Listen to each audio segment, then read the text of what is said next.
I don't know what I want in life. I'm not motivated enough. I get bored easily. I can't focus. Oh, everyone has ADHD now. All of these problems are related to screens. And what we're seeing is that people who develop screens, app developers, platforms, video game designers, the way that they compete with each other is by activating more circuits of your brain. Today, we're going to talk about end-stage screen addiction. And this is becoming an increasingly important topic because as addictions are progressing for years and years and years, they start to change or transform over time. In the early stages of alcohol addiction, we have things like cravings, we get the shakes, we get withdrawal. Fair enough. But if you look at end-stage alcohol addiction, it starts to affect a lot of other organ systems in our body. We can start to see cardiotoxicity in our heart. We start to see hepatomegaly, which is a swelling of the liver, liver cirrhosis, liver cancer. And if you really look at it from the surface level, alcohol and the way it affects your brain is very different from like the organ system of the liver, right? When we think about, okay, we have a therapist who is trained in alcohol addiction, they're not necessarily trained in cirrhosis of the liver. And this is what we're starting to see in end-stage screen addiction, where it starts off with a clear idea of addiction. I can't put this screen away, right? It may start with, okay, I want to play a video game, and then what's happening is I can't get rid of the screen, so when I go to the toilet, I'm taking the screen with me. And then it ends up with, instead of taking the game to the toilet, what I'm going to do is move the toilet and replace my chair with the toilet so that I can play in a degenerate way longer than any other normal human. And this is actually what we're starting to see in end-stage screen addiction. This is a relatively new concept because, frankly, it's a relatively new phenomenon. The smartphone was invented, I think, around 2007. So now 2 decades in to people using screens, as a psychiatrist, I am seeing manifestations of screen addiction that are almost like entirely new. And the real issue here is that most of the problems that I see people struggling with, like I have a lack of motivation, I don't know what to do in my life, I'm sort of directionless, I have difficulty with willpower. All of these, I believe, are manifestations of actually years and years of screen addiction. Hey y'all, if you're interested in applying some of the principles that we discuss to your life to actually create change, check out Dr. K's Guide to Mental Health. The guide synthesized my years of training as a monk, along with years of clinical experience as a psychiatrist, to cover common topics like meditation, ADHD, and trauma. The guides include over 100 additional videos that can be navigated based on your needs or interests, or in a more open, choose-your-own-adventure format. The guides are now available in the YouTube store below, and if they're a little bit outside of your price point, you can check out a piece of them with our free resource packs, which are also linked below. So definitely check them out. So let's start with the first manifestation of what I would call end-stage screen addiction, which is terminal boredom. So what we're starting to see is in the early stages of, let's say, some kind of screen addiction, you want to use the screen more and more and more, but as you do this for years and years and years, I'm starting to see a very scary clinical phenomenon of people being so intensely bored that they can't do anything. So let's understand a little bit about how this works. So at the beginning, let's say I've got 3 dopamine receptors, okay? And I've got 3 molecules of dopamine. This is a normal situation. So if I read a book, my brain will release 3 molecules of dopamine. They go over here, and then I will get, 1x pleasure, 1x pleasure, 1x pleasure. So if I read a book, I've got a normal number of receptors, a normal amount of dopamine, and a normal amount of pleasure. Now, when I add screens to the picture, and I play video games or watch pornography or scroll on social media, we increase the dopamine release over time. So as we increase the dopamine release, what actually happens, now we're getting a 6x signal, right? Because we're doubling the amount of dopamine. Our body does this thing called adapt or develops tolerance. So anytime we overstimulate a particular receptor, that receptor actually gets downregulated. So if we drink a lot of alcohol, we will develop tolerance to alcohol. If we use a lot of marijuana or nicotine, we will develop tolerance to it. And where does tolerance happen? Tolerance happens by the elimination of our receptors. So the signal release is still the same, right? But now what's happening is our responsiveness to it is actually decreasing. So what this ends up doing is once I cut back on one receptor, I literally remove it from the membrane of my cell.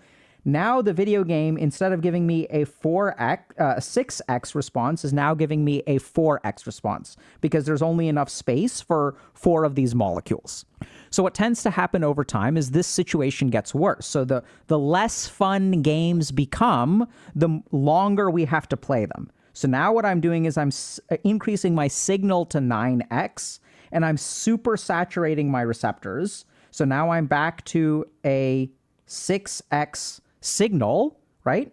And then what happens is my brain develops further tolerance. So now we're like, hold on a second, the dopamine signal is way too high, let's get rid of it. And so we remove another receptor, and now what happens is we have very few receptors.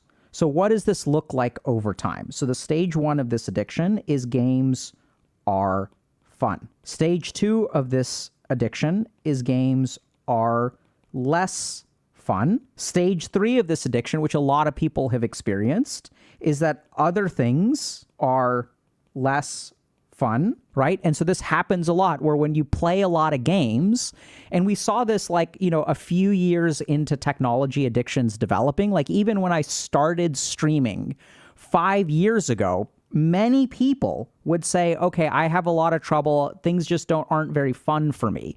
And now even in the last 5 years, what I've seen, I think it's kind of crazy to think about, but like, smartphones were invented, let's say 17 years ago. So if we're talking about the end stage of addiction, even 5 years ago, this was 12 years ago, addictions weren't quite as bad. And now that people have been addicted for an additional 5 years, we're starting to see a new thing, which I would call terminal boredom. And I see this so much. It's been growing a lot in the people that I work with over the last 5 years, where it used to be that they had difficulty enjoying things like reading books or going for walks or things like that. People are like, oh, that stuff just isn't as fun. And now what I'm seeing is a terminal level of boredom, where anytime you do anything that is not related to a screen, you experience an intense an unsolvable level of boredom. It starts to feel like reading is like torture. Your mind can't focus. You're kind of doing this and this. You're like, okay, maybe I need to sign up for a class or I need to do a coding boot camp. But like the second you try to do anything else, it seems like your brain just doesn't grab onto it at all. Things that you used to feel enjoyable are just not enjoyable anymore. So terminal boredom is characterized by 3 things: an intense experience of boredom, which means when you try to do anything, you just feel like this is not fun or enjoyable at all.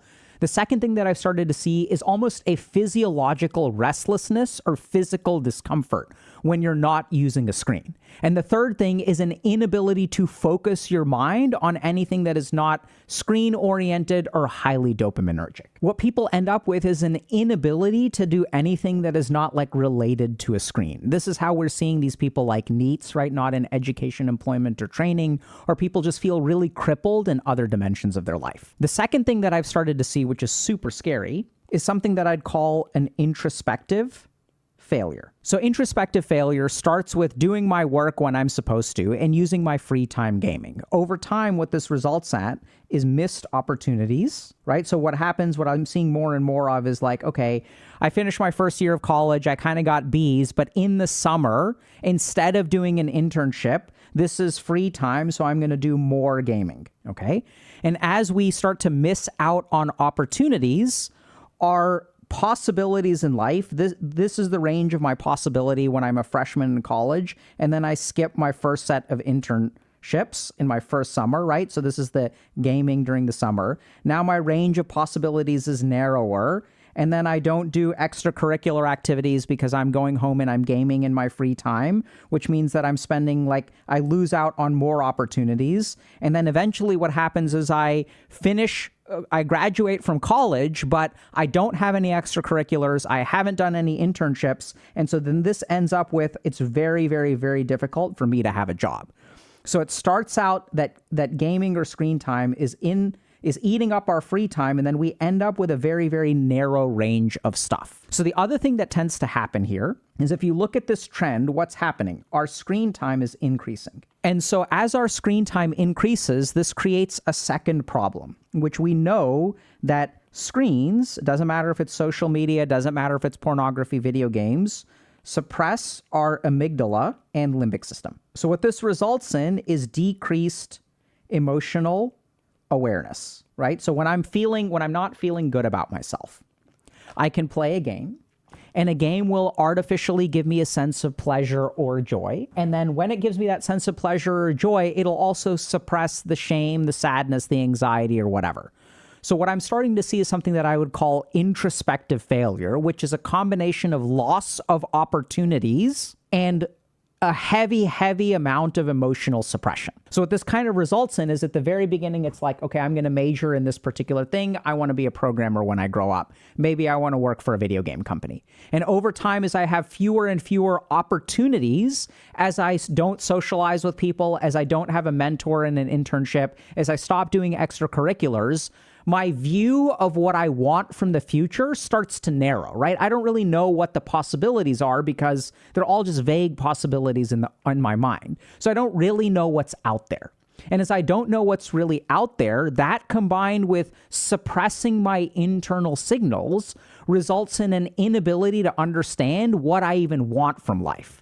So this starts out with, okay, I have some dreams and I'm gaming. The dreams get narrower, I'm gaming more. The dreams get narrower, I'm gaming more. I try to do things, I try to apply for jobs. That doesn't work.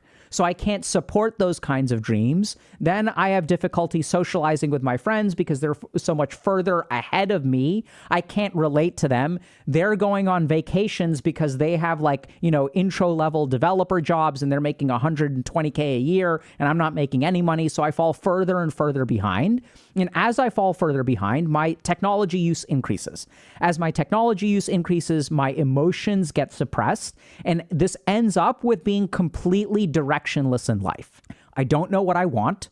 I used to have hopes. I used to have dreams. Sometimes I have fantasies, but I don't even know what I want my life to look like. I just know I don't want it to be this. But the challenge is that if we suppress our emotions, that takes away a primary motivational drive to affect change.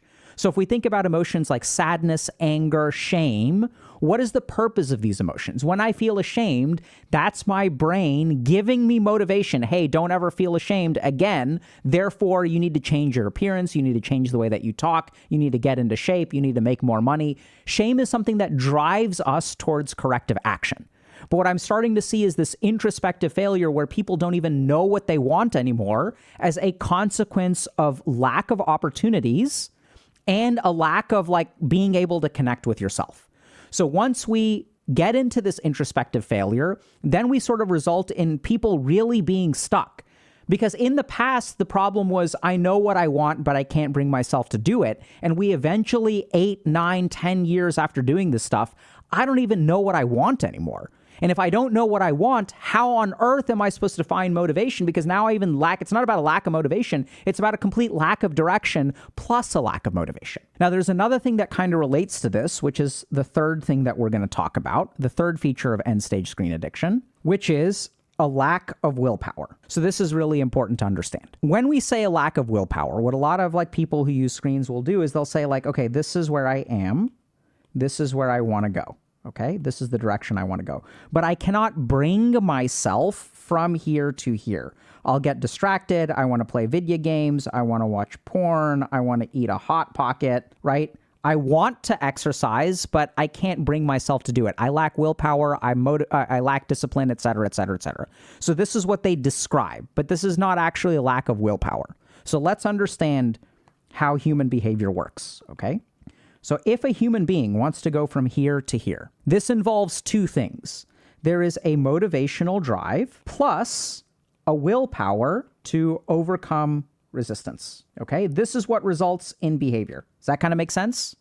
So if we kind of think about going to the gym, if I don't feel like going to the gym, then I need to use a lot of willpower. But the cool thing about going to the gym, if you talk to people who are in shape and stuff, right? People who do a lot of extracurriculars towards a particular professional goal, they're not using willpower all the time. In fact, the majority of what they're using is actually motivation, right? Why am I going to extracurriculars? Because this is a goal that I have and I'm moving towards that goal. So I'm actually motivated towards it. So I want y'all to understand this.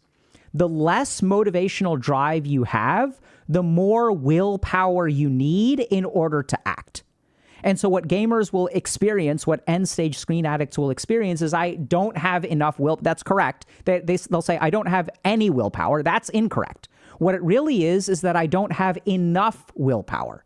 So the really crazy thing about end-stage screen addicts that I work with is that their willpower is oftentimes very high, is actually way higher than other people.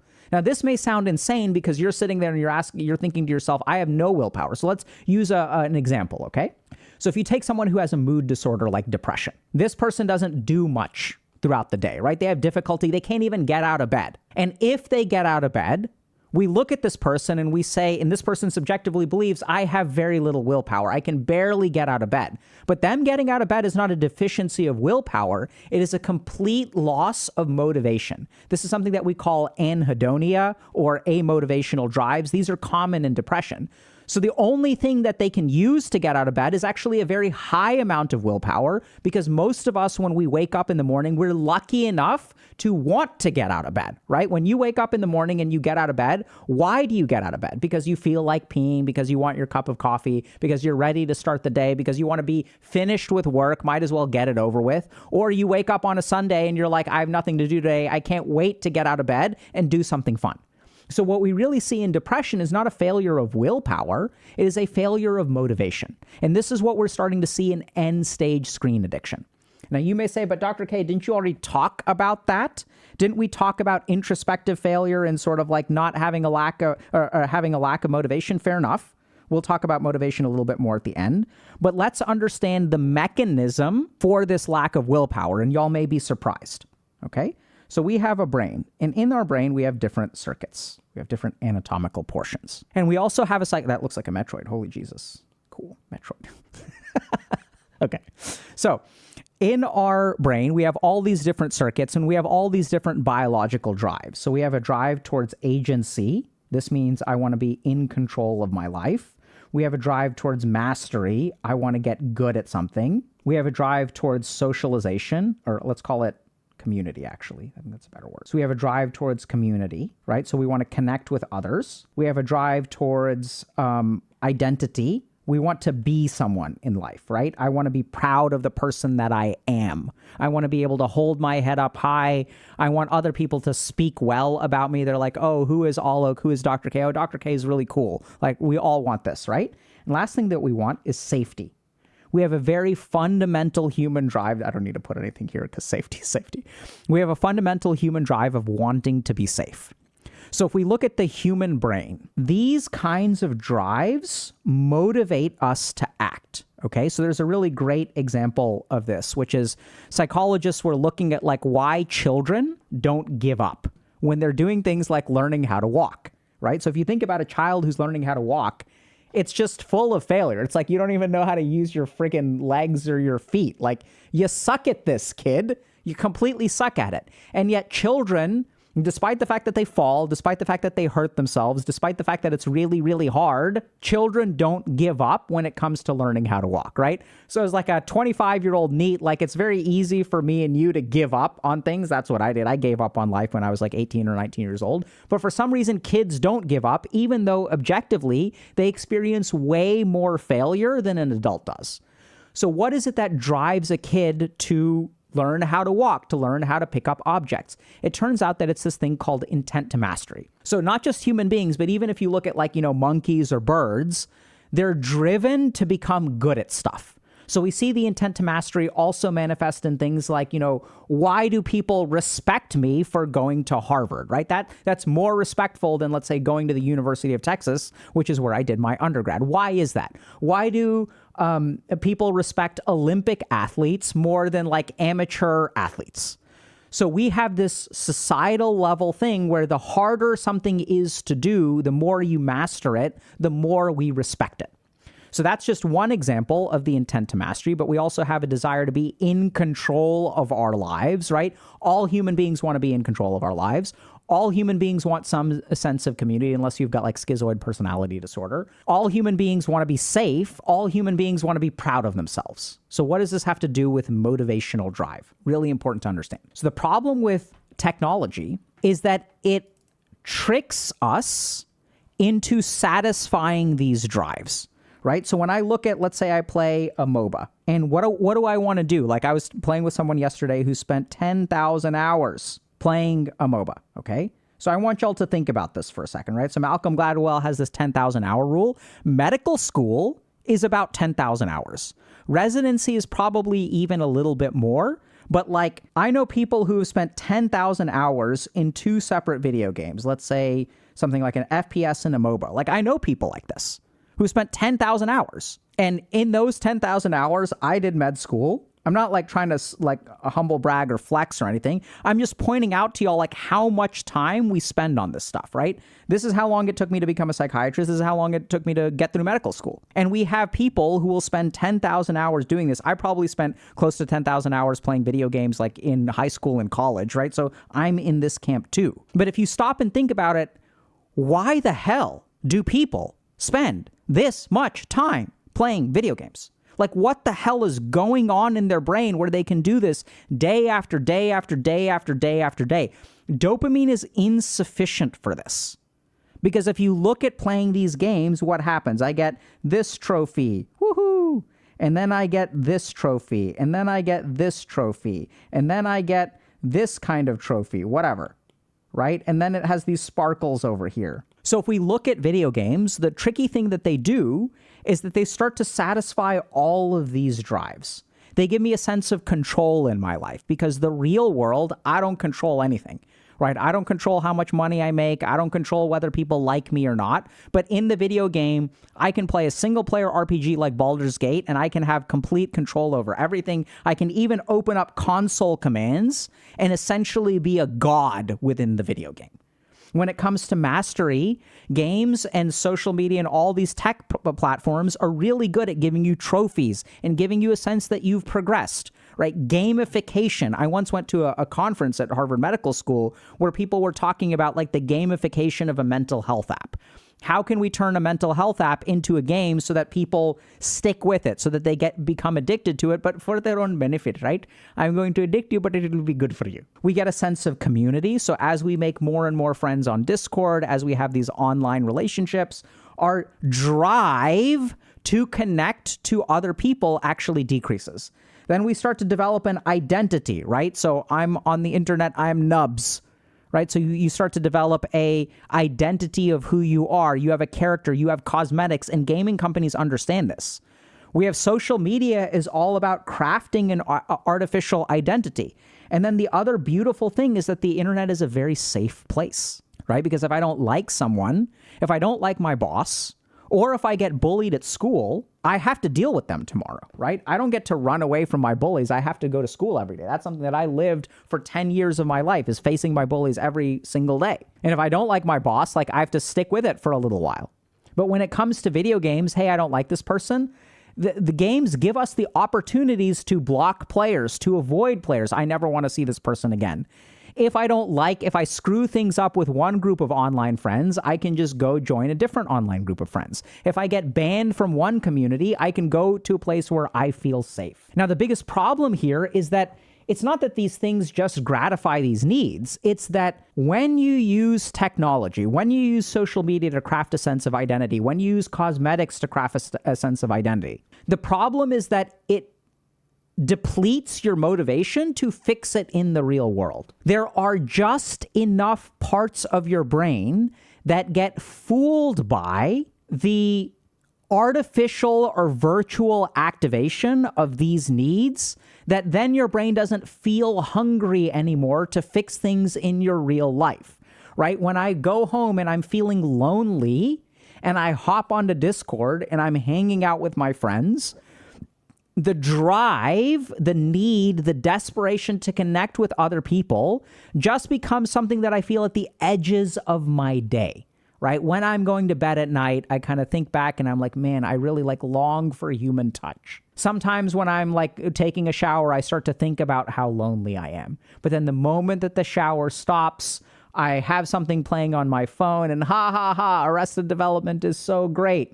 Right? And then I'm back to the screens, I'm back to the social media, I'm back to the video games, and then all of my real needs get pushed to the side. So this is what we're seeing with end-stage screen addiction. is that as more of your psychological needs get fulfilled, the motivational drive to actually fix your life goes way down. Because it's kind of like thinking to yourself, like, I'll give you all an analogy. So if my body craves nutrition, if I'm like, I need to eat broccoli, I need to eat asparagus, I need to eat lean proteins, I need to eat whole grains.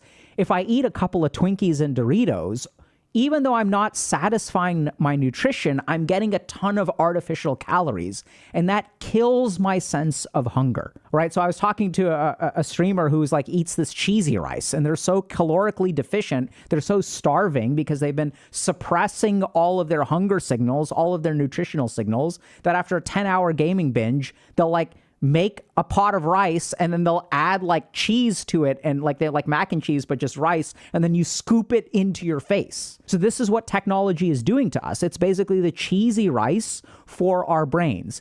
It's very calorically dense and not nutritious at all. But the problem is once you have a belly full of cheesy rice, your desire to eat broccoli decreases completely. It's completely shot.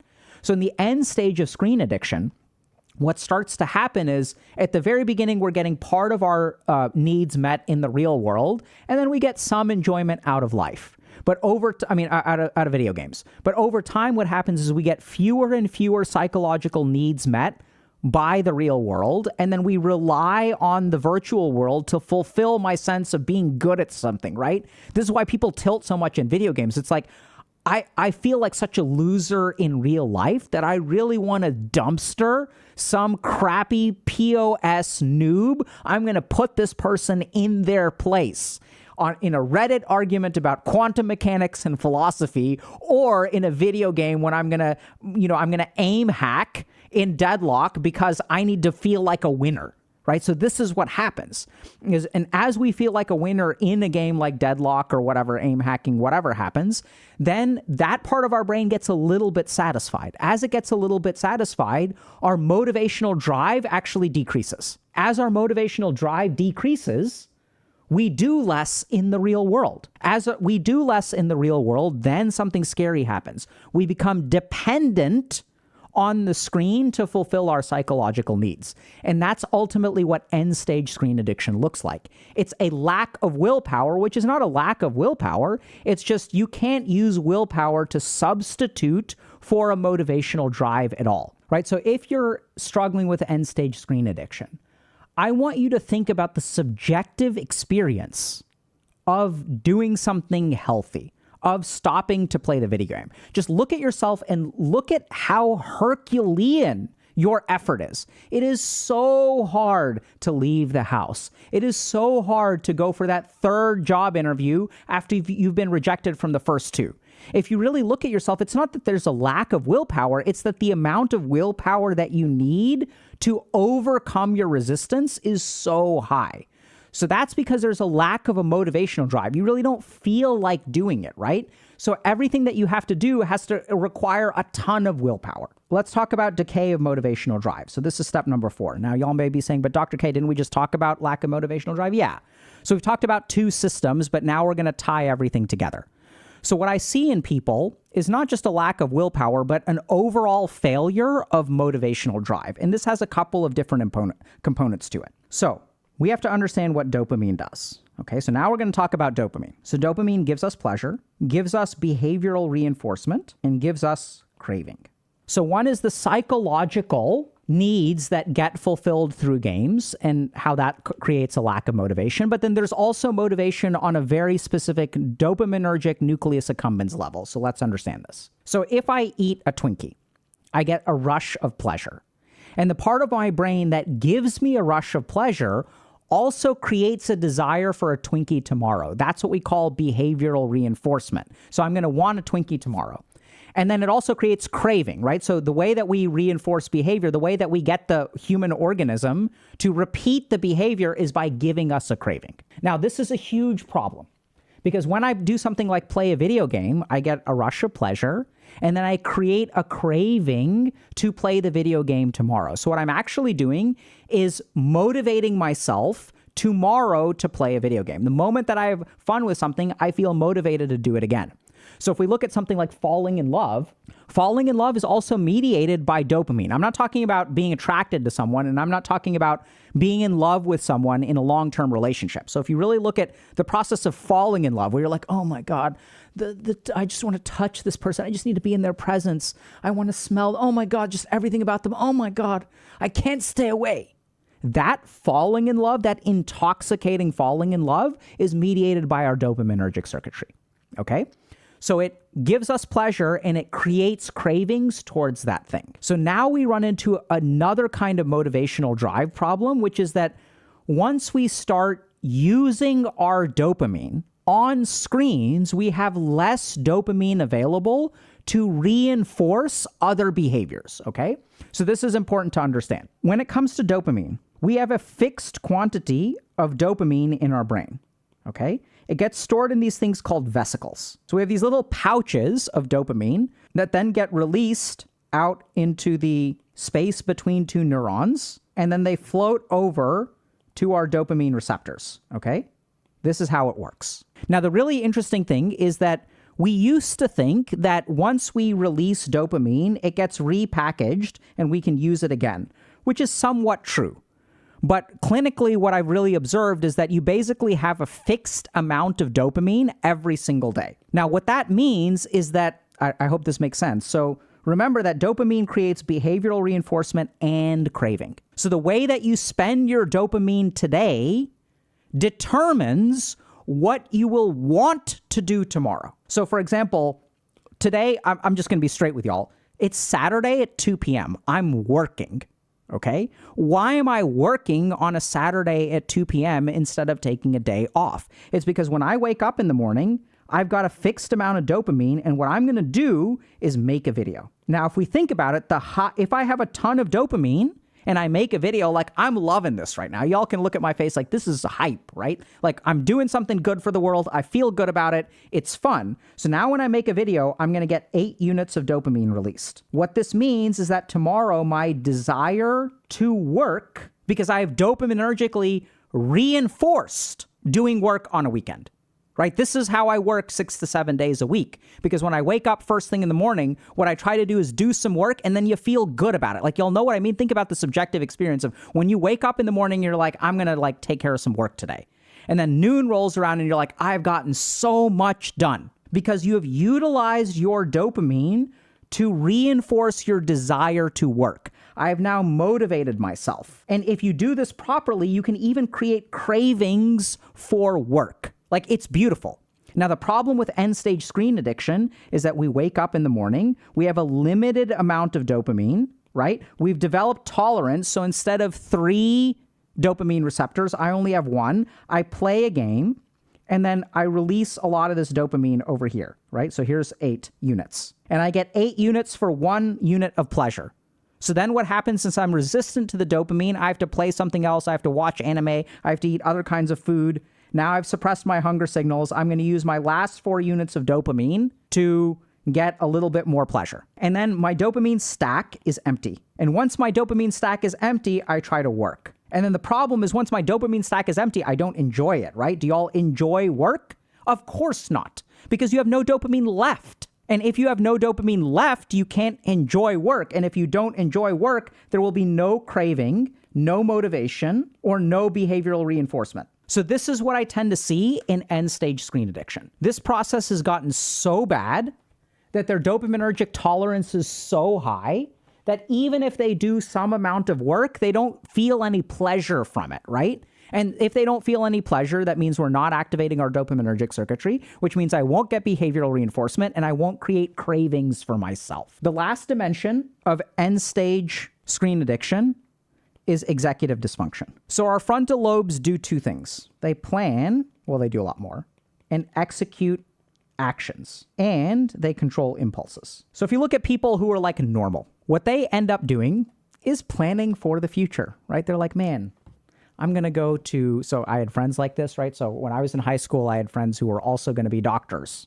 We were all going to be doctors. And they're like, yeah.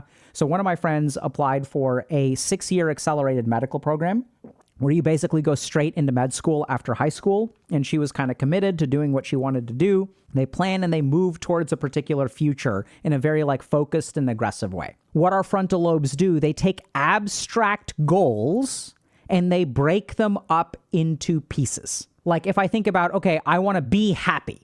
What is that? That's an abstract goal. Like I have no idea like what the steps to be happy are, right? But then my brain sits down and is like, okay, if I want to be happy, I need to get financially independent. I need to find a relationship and I need to take care of my physical health. I need to take care of my mental health. Then out of the being happy, in order to become financially successful, I need to get a good degree. In order to get a good degree, I have to go to a good college. In order to go to a good college, I have to study very hard. In order to study very hard, this Tuesday, I have to study for my math test this Friday. So if you look at what the frontal lobe does, and this is what we call maturity, by the way, it takes like this abstract goal and it breaks it down into tiny little pieces. And this is how someone becomes successful in life, right? They take 1,000 tiny steps in one direction, and over the course of a couple of years, they end up in a good place. This capacity to plan and execute tasks over time is what our frontal lobe does. So I'll give you all a simple example of this, right? Like, oh, I have a party this weekend. Or forget about party, I'm hosting D&D at my house. So even then, our executive function has to plan, right? So it has to be like, okay, I'm going to invite these 6 people. I need to invite them on Monday so that I give them a day or two to figure out if they're coming on Wednesday. On Wednesday, I need to go to the grocery store. I'm going to be doing a smoked whatever. So an 8-hour, I'm going to stick something in the smoker so that we can eat really well. Playing with D&D with me is a lot of fun, by the way, if you haven't figured that out. Because we eat really well. We're not degenerate gamers with Doritos and Mountain Dew. It's like some weird highfalutin, like tea and all this other crap. It's great. Anyway, so executive function plans out the stuff, and then I have to like do all the steps in time so that I can, do something fun. So this is what executive function is. Now, the problem is that when we use screens, the executive function in our brain starts to rust. Because I want you all to think about whatever screen you use, how much do you have to plan and execute? You don't have to do crap, right? When I load up for a game, they make it so easy for me to queue. I don't have to think about which trophies I'm grinding. I don't have to think about this or think about that. It's all automatic. They break apart all the steps for you. So I even remember like when I was playing Morrowind, right? So 100 years ago, back in the good old days of gaming, like there's this Elder Scrolls game called Morrowind. It's Elder Scrolls 3. And one of the first quests that you get is like, you need to go to Sulipund and Punabi. And they give you this really complex text about how to find Sulipund and Punabi. They're like, leave Balmora from the east exit, follow the river until you come to the bridge, cross the bridge, and on your left, there's going to be a dry gulch. Follow the gulch north until the second hill, and then go right past the hill. And so this is the way that games used to be. There was no objective markers telling you on your mini map where you need to go. So if you think about what games do, what social media does, you don't have to show up on social media and you're like, okay, today, when I'm browsing TikTok, I need to look at these 18 shorts, because if I look at these 18 shorts, I will check these boxes and I will progress in life. No, you show up, you go like this, and you're like, give me the content, man. Come on, son. Oh, yeah, give me that content. Give me that content. Oh, yeah, give me that trophy. Just do it, like, figure it out for me. I'm not going to think at all. Oh, my God, yeah. Right? Your frontal lobes are completely shut off. And this is the key thing to understand about the human organism, the human brain, the human body. The human body doesn't wear out. The human body rusts. If you don't use your muscles, they'll become flabby. If you use them more, you will become stronger. So the problem right now, if you look at all of these apps, right? Any kind of screen tries to take the work away from you. If you watch any kind of like streaming service, they even know, they're like, hey, you just need to click. We're going to tell you what to watch. We're going to entice you. We think you'll love this because it's similar. We're going to take all the work away from you. You don't have to plan anything. All you have to do is, oh, yeah.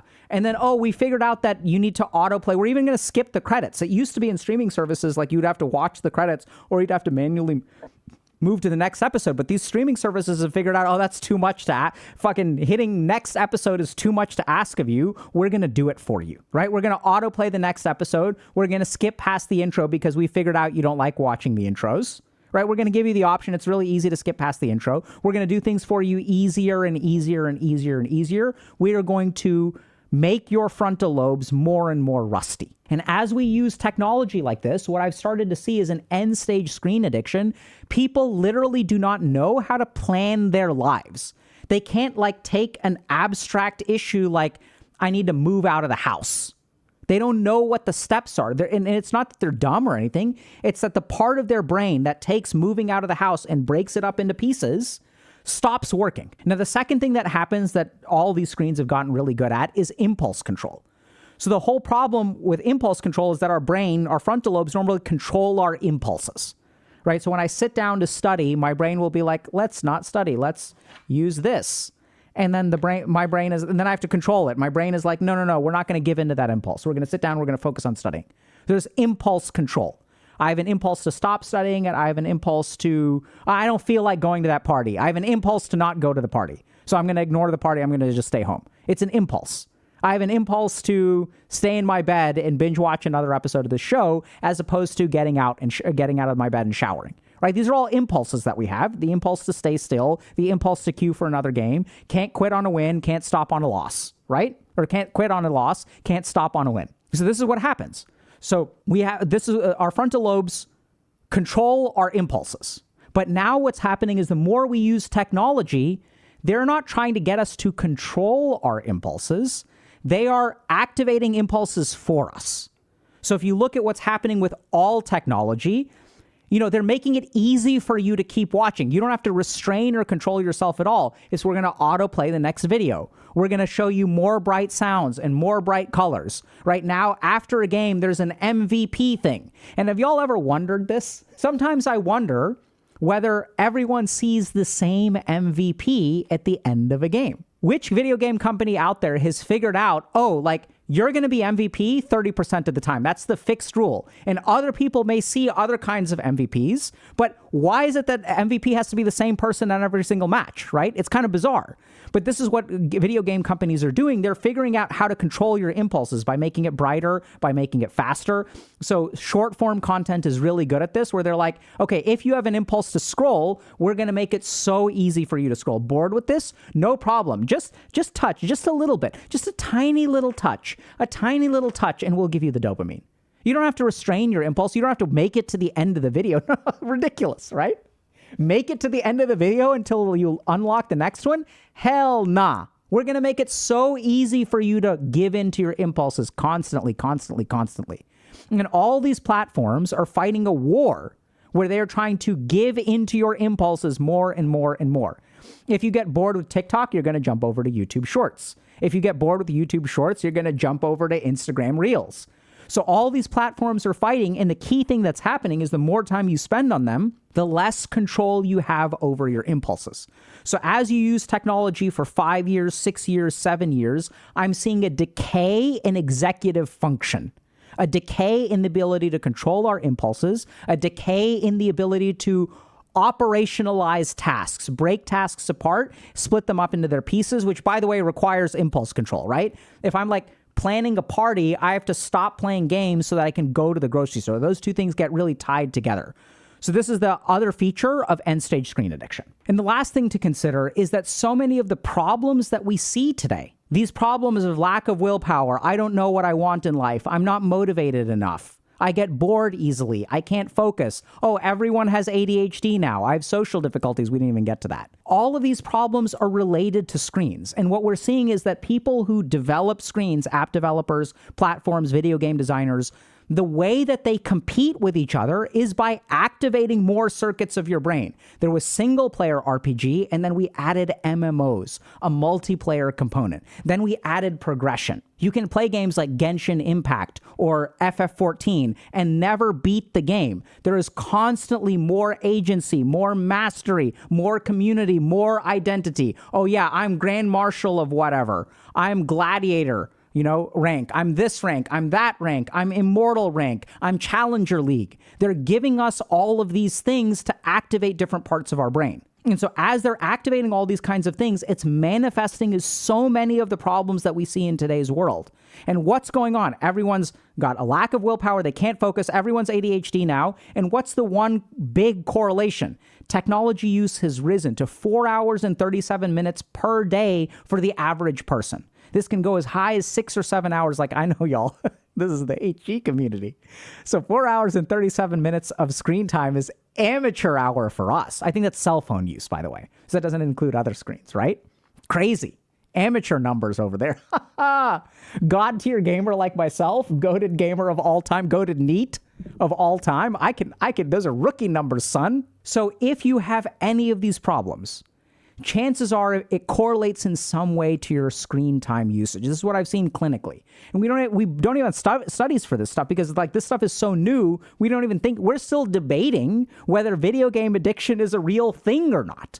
So things are moving so slow that we don't even realize this stuff. So if you're struggling with these things, I'd strongly, strongly recommend that you listen to your instinct, which is that screen use is a big part of the problem that you face. And start by taking a break, being in nature, going for a walk every day, and delay your screen time as much as possible. Do as much productive stuff as you can so that you reinforce the right kind of behaviors.